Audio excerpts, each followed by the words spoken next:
"Hey girl, that's a nice dress. Let me see it." The voice was loud, crude, and deliberately sarcastic, cutting through the peaceful air like a rusted blade. It echoed through Lincoln Park, shattering the calm of a late summer Sunday afternoon. Birds scattered, and joggers turned their heads. On a shaded bench beneath the generous branches of a maple tree, a young black woman flinched in shock. She had been quietly reading, tucked away from the city's hum, enjoying a rare moment of solitude. Her name was Alana Freeman, 26 years old. Her face was striking, soft yet defined, with large, intelligent eyes that always seemed to absorb everything around her. Her natural curls were pulled into a tidy bun, revealing the elegant curve of her neck. She wore a pale blue linen dress, flowing and modest but effortlessly stylish, a birthday gift from her father just weeks prior. She had thought it perfect for the quiet afternoon she planned for herself. When she raised her head, blinking from the sun and the surprise of the interruption, she saw two uniformed police officers approaching. The older one, stocky and red-faced, wore a look of smug satisfaction. His name tag read T. Randall. The younger one, lean with a slightly awkward posture, trailed behind him, casting quick glances in Alana's direction. His badge read M. Torres. "What do you want?"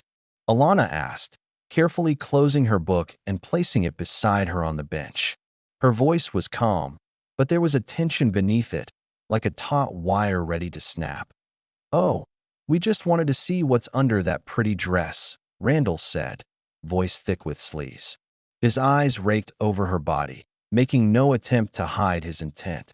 His baton dangled loosely from his hand. Before Alana could react, before she could even process the disgust rising in her throat, Randall stepped forward and, with a swift movement, used the baton to flip up the hem of her dress, high enough to expose her thigh and the lace edge of her underwear. Laughter exploded from both officers. Sick, taunting laughter that stabbed at her pride like a dagger. Alana screamed, not just in shock, but in rage, in pain, in profound humiliation. She yanked her dress down with trembling hands, her eyes wide, her cheeks flushed with fury and shame. "You sick bastards. Who do you think you are? You can't do this to me. You have no right." The park fell into an eerie silence. Runners slowed to a stop. Couples on blankets sat upright. But the officers didn't look the least bit remorseful. They laughed again, Randall slapping Torres on the back. "What are you going to do, sweetheart?" Randall sneered. "We're the law." Alana's eyes narrowed. Her pulse thundered in her ears, but her voice didn't waver. "I want your badge numbers. Right now." The officers exchanged mocking looks. Randall stepped forward again, eyes glinting. "Or what? You going to call your boyfriend?" "Your daddy," he jeered. "We're the peacekeepers here. We can detain anyone we want, especially someone acting suspicious." "This isn't law enforcement," Alana said. "It's harassment. It's assault. And you will pay for this." By now, several bystanders had gathered. An older man with a small dog shouted, "Hey, what the hell do you think you're doing?" A woman in business attire chimed in, voice sharp. "I saw the whole thing. You assaulted her."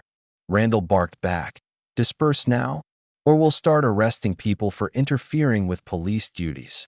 But the crowd only grew larger, angrier. Whispers turned into condemnation. Phones were pulled out. A camera clicked. Alana steadied her breath, her fury no longer chaotic but laser-focused. She reached into her bag and pulled out her phone, the latest model, sleek and dark purple.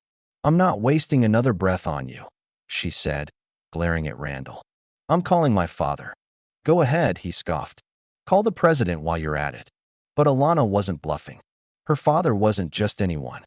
He was Mayor Lionel Freeman, one of the most respected black leaders in the country, and the very man who had once restructured the entire police department in the wake of previous scandals. She dialed his private line, the one reserved for emergencies. "Alana," came the deep, steady voice of her father. "Is everything all right? Dad, I need you. I've just been assaulted by two officers in Lincoln Park. They lifted my dress. With a baton. In public. People saw. I don't know what to do." There was a pause, heavy with growing fury. "Where exactly are you?" he asked. "Near the Angel Fountain. Under the maple. Read me their badge numbers." Alana stood tall, even though her knees trembled. "Officer T. Randall, badge 714. Officer M. Torres, badge 822. Hand the phone to one of them." She walked straight up to Randall and held out the phone. "My father wants to speak to you." Randall snatched the phone with a smirk. "Yeah, what is it?" What followed was not audible to anyone but him. But whatever the mayor said came down like a thunderclap. Randall's face drained of color. The smirk vanished. His body stiffened. When he handed the phone back, he was shaking. "You're the mayor's daughter?" he asked, voice small. His partner looked ready to faint. They dropped all pretense. Both men began to stammer apologies. "We didn't know, ma'am. It was just a joke. Please. We're sorry. Don't ruin us over this." Randall dropped to his knees. "Please.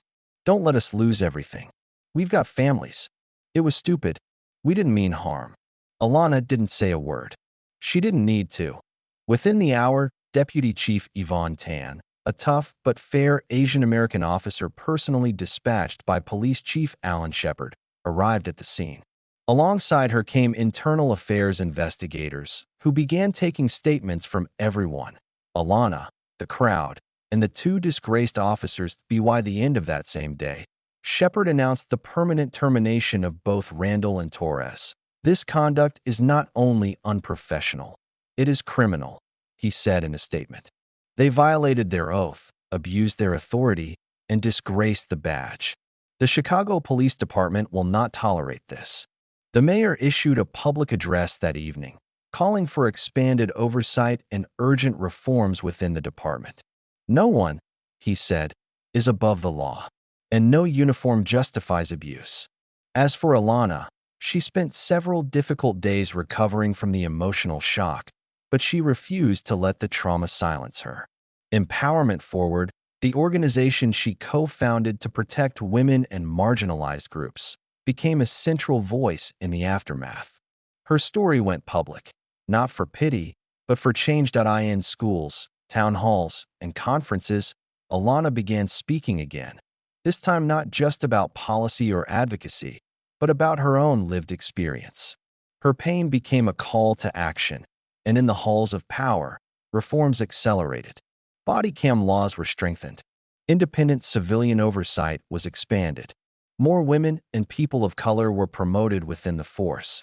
Officer training was restructured with a focus on ethics, de-escalation, and community accountability. The story of Alana Freeman became more than just a headline. It became a turning point. Not because justice came easily, but because it was fought for, step by step, with courage and truth. The lesson resounded far beyond Lincoln Park. Power without accountability is dangerous. But truth, once spoken, is louder than any badge, and dignity, when defended, can change a city.